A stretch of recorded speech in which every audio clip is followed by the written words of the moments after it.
తెలంగాణలో వైఎస్ఆర్ కాంగ్రెస్ పార్టీ దాదాపు ఖాళీ అవుతున్నట్లే కనిపిస్తోంది.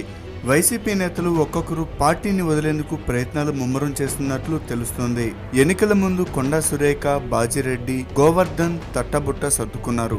ఇప్పుడు తాజాగా తెలంగాణలో వైసీపీకి బలమైన నేతలుగా ఉన్న గట్టు రామచంద్రరావు, జనక్ ప్రసాద్, విజయారెడ్డిలు కూడా పార్టీ మారుతున్నట్టు సమాచారం. ఎందుకంటే ఆ ముగ్గురు నేతలు సీఎం కేసీఆర్, టీఆర్ఎస్ రాజ్యసభ సభ్యులు కేశవరావుతో భేటీ అయ్యారు.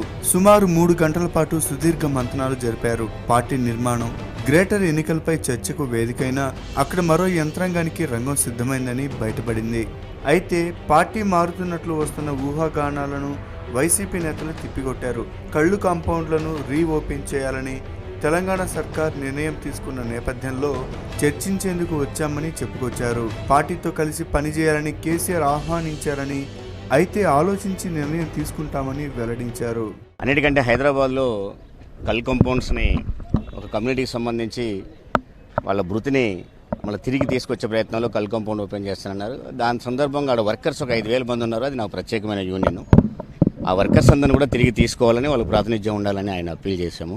రాష్ట్రం ఏర్పడ్డది కష్టాలతో, దాన్ని అందరం కలిసి బాగు చేయించుకుందాం, మీరు కూడా మాతో కలిసి ఉంటే బాగుంటుందని ఆయన అడిగిన మాట వాస్తవం.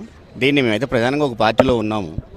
దాని ద్వారా ఇక్కడ బలోపేతం అవుతూ సహకరించడమా, లేకపోతే టీఆర్ఎస్లో కలిసిపోయి ప్రయత్నం చేయడమా అనేది మేము ఇప్పుడు నిర్ణయానికి రాలేదు. త్వరలో నిర్ణయానికి వచ్చి చెప్తానని చెప్పాను. అటు మరోవైపు వైసీపీ నేతల చేరిక విషయంపై కేకే మాట దాటవేశారు. గ్రేటర్ హైదరాబాద్లో పార్టీ బలోపేతంపై దృష్టి సారించామన్నారు. పార్టీ విషయాలు బయట చెప్పడం మంచిది కాదు. పార్టీ విషయాలు మాట్లాడుకున్నమాట నిజమే. ఎవరైనా పూర్తిగా ఒక సీనియర్స్ మేమంతా కూర్చున్నామంటే పార్టీ విషయాలు మాట్లాడుకోవడం సహజం. మాట్లాడుకున్నాం. పార్టీని తీరుగా బలోపేతం చేయాలి. 60 days అయింది. ప్రభుత్వానికి మరి పార్టీకి సమన్వయం తిరిగి ఉండాలి, అది కూడా మాట్లాడుకున్నాం.